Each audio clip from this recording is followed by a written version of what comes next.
June 4, 1942. The sun rose over the Pacific like fire on steel, and one ship already carried the scars of her last battle. The USS Yorktown, pride of the U.S. Navy, was limping toward destiny. Barely 3 weeks earlier, she had crawled home from the Coral Sea, her flight deck torn open, hull gashed, boilers leaking salt water. Most believed she was finished. But Admiral Nimitz had other plans.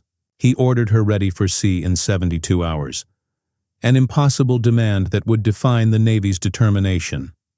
For 3 straight days and nights, hundreds of shipyard workers at Pearl Harbor toiled without pause.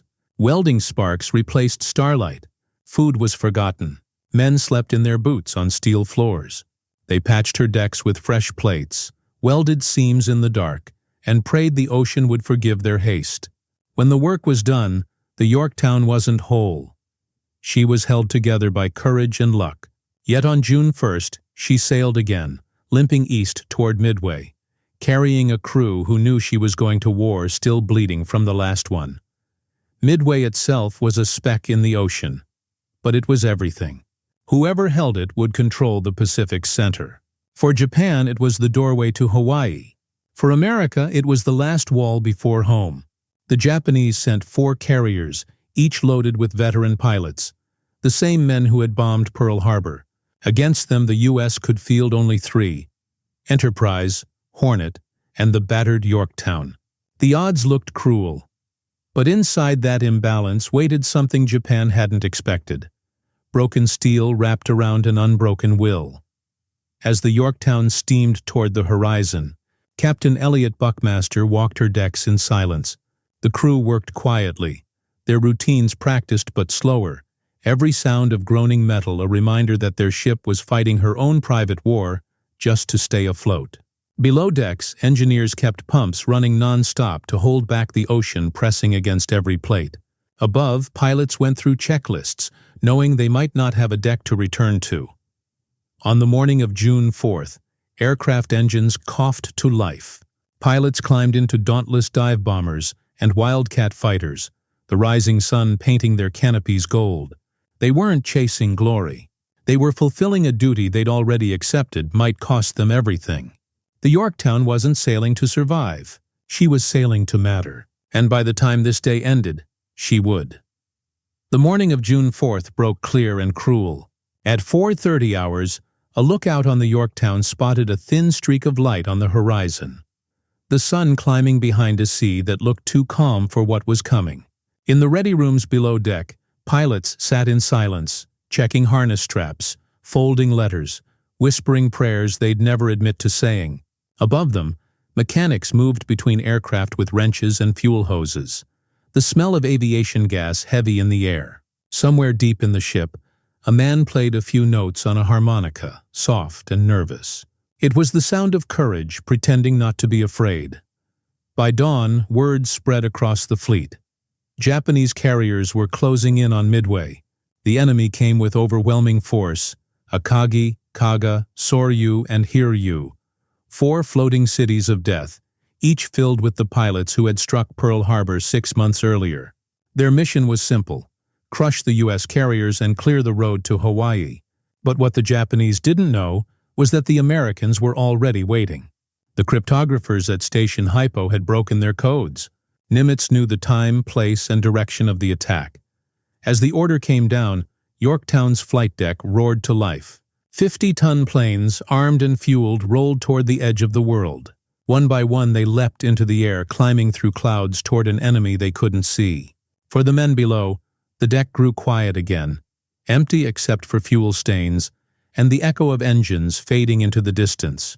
The carrier that had been nearly lost at Coral Sea was now the spear tip of America's counterstrike. Hours later, through miles of open ocean, Yorktown's scout planes found them. The Japanese carriers, their decks crowded with aircraft being refueled and rearmed. It was a deadly moment of coincidence. Just as Japan's strike groups prepared to launch another attack, American dive bombers appeared out of the sun. In a matter of minutes, 3 of the 4 enemy carriers were turned into burning ruins. The sea filled with oil and smoke so thick it blotted out the daylight, but victory demanded a price. While the Yorktown's pilots dealt their crushing blow, the enemy's surviving carrier, Hiryu, launched a counterattack. Dozens of Japanese bombers turned west, flying low and fast, guided by radar echoes and revenge. Back aboard the Yorktown, alarms wailed across every corridor. Men sprinted to battle stations, watertight doors slammed shut, and the crew prepared to face the storm that was racing toward them. By late morning, the ocean sky turned into a hunting ground. Yorktown's radar operators picked up the incoming wave. Dozens of Japanese bombers escorted by sleek Zeros, closing fast from the northwest. Every gun crew aboard the ship was already waiting. The carrier's hull groaned as she turned sharply into the wind. Decks cleared, guns elevated, magazines unlocked. Men who had fought at Coral Sea knew what this meant. The enemy had found them. Within minutes, the horizon bloomed with black puffs of flak. The first bombs began to fall, thin silver lines slicing through the blue. Yorktown's anti-aircraft batteries opened fire, the sound so continuous it stopped feeling like noise and became rhythm. Japanese pilots screamed down from the clouds, releasing their payloads at near-suicidal angles. One bomb struck amidships, another punched through the flight deck and exploded deep inside the hangar. Fire rolled through the ship's belly. Planes parked below went up like torches, gasoline turning steel into flame. Captain Elliot Buckmaster barked orders from the bridge, his voice calm against chaos.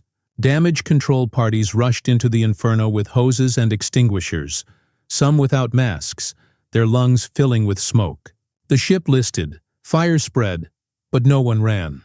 Within minutes, they were sealing bulkheads, venting fuel vapors and jettisoning burning aircraft overboard. A man could die at any moment, but the crew fought not for survival, rather for seconds.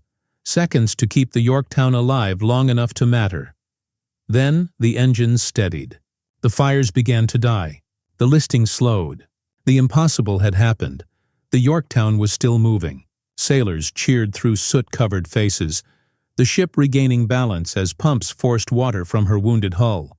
The captain looked across the deck and knew his ship had done something no one could have expected. She had survived a direct hit that should have sent her to the bottom.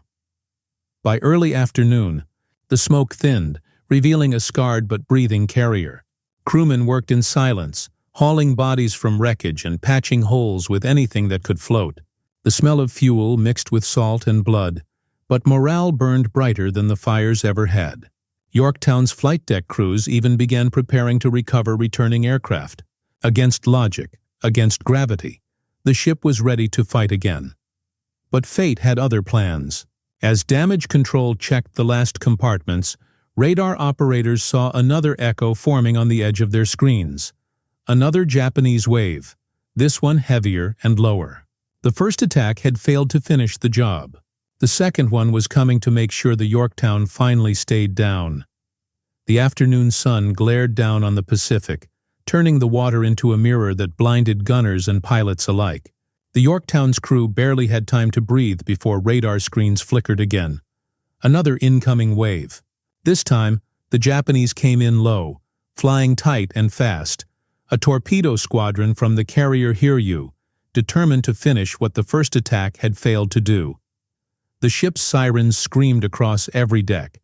"All hands to battle stations," echoed through the corridors. Men dropped tools, grabbed helmets, and sprinted to their guns. Below decks, engineers sealed compartments already half flooded. The Yorktown turned hard to port, engines straining as she tried to angle her narrow side toward the torpedo planes, her only chance to minimize damage. The sky filled with the howl of engines and the black arcs of tracer fire. Anti-aircraft gunners fired until barrels glowed red, filling the air with steel. The first torpedo struck near midships with a roar that shook the sea. A second followed seconds later, slamming into the port side. Bulkheads ripped open, decks twisted, and seawater poured in like a living thing. The carrier began to list immediately. Within minutes, she was leaning 15 degrees to port. Captain Buckmaster stood on the bridge, one hand gripping the rail as the deck tilted beneath his feet. Around him, reports came in rapid bursts. Flooding in the boiler rooms, power lost, communications down.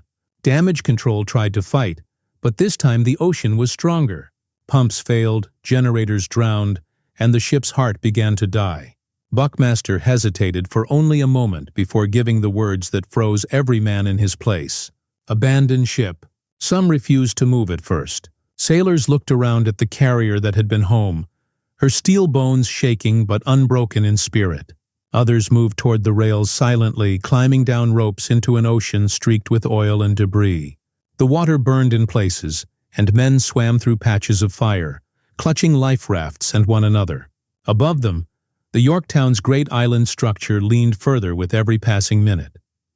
From a distance, the destroyer Hammond rushed to assist, hauling survivors from the water. Buckmaster was one of the last to leave, standing on the bridge as long as the deck remained above the waves. When he finally stepped off the ladder into a rescue boat, he turned once to look back.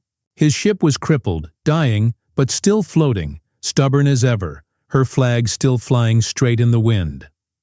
By dawn on June 6th, the Pacific lay eerily calm. Smoke had drifted away, and the wounded Yorktown still floated like a ghost. Her list to port had grown, but her hull refused to give in. Aboard the nearby destroyer Hammond, exhausted sailors looked across the water at their crippled carrier. She was supposed to be gone by now, yet she lingered, defiant and proud.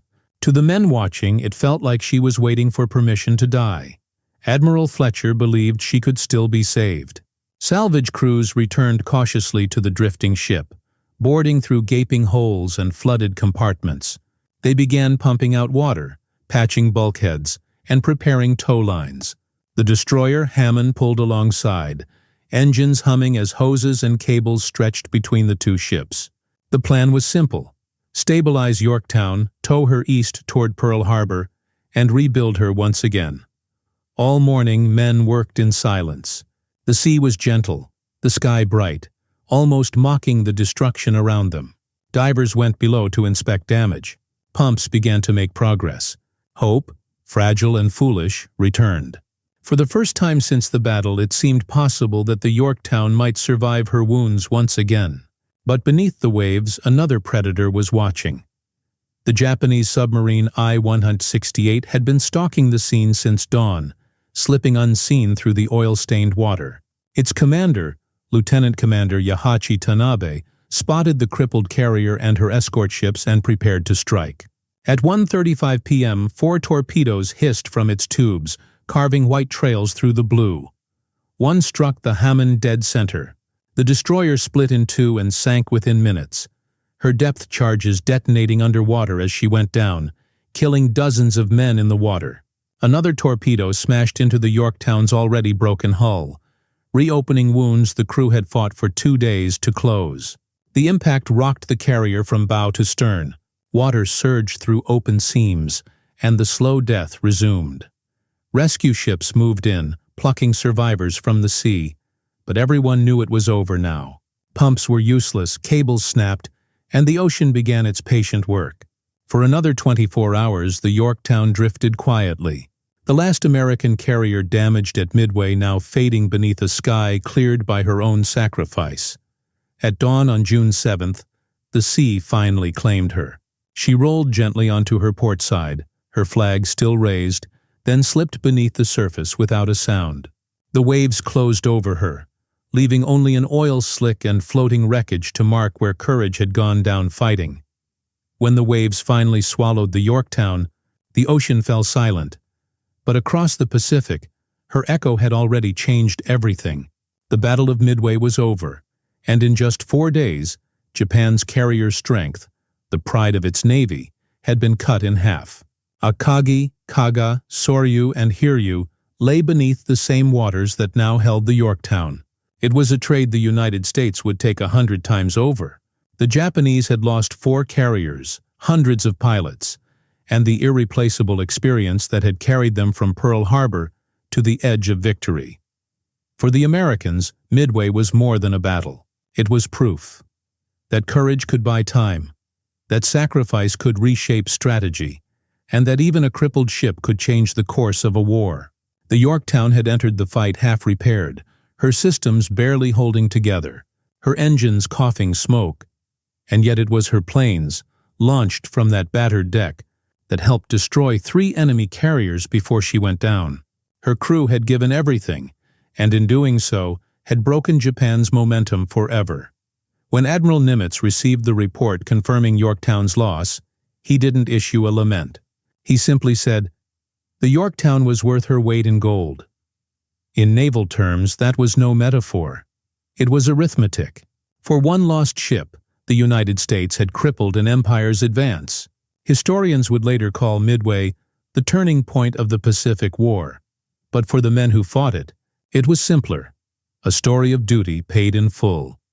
Survivors of the Yorktown were scattered across the fleet, transferred to new ships and new campaigns. Some went on to fight at Guadalcanal in the Philippine Sea, carrying the ghost of their old carrier with them. Others never made it home, their names carved into memorials instead of brass nameplates. Yet among them spread a quiet pride, not in what they'd saved, but in what they'd stopped. In 1998, more than half a century later, an expedition led by oceanographer Robert Ballard found the Yorktown's wreck lying upright on the seabed, nearly 3 miles down. Her hull was intact, her gun mounts still aimed at the sky, as if she'd been frozen in her final act of defiance. Even after all those years, her story remained clear. She had gone down fighting, and she had not been defeated. The Yorktown didn't just fall at Midway. She fought until the sea itself ran out of strength to take her. And though she rests in silence, her legacy still speaks in every carrier deck that bears the American flag. A reminder that sometimes victory is born not from survival, but from the will to stand, break, and still win. If stories like this move you, make sure to like and subscribe to Winds of Thought, where forgotten moments of courage rise again.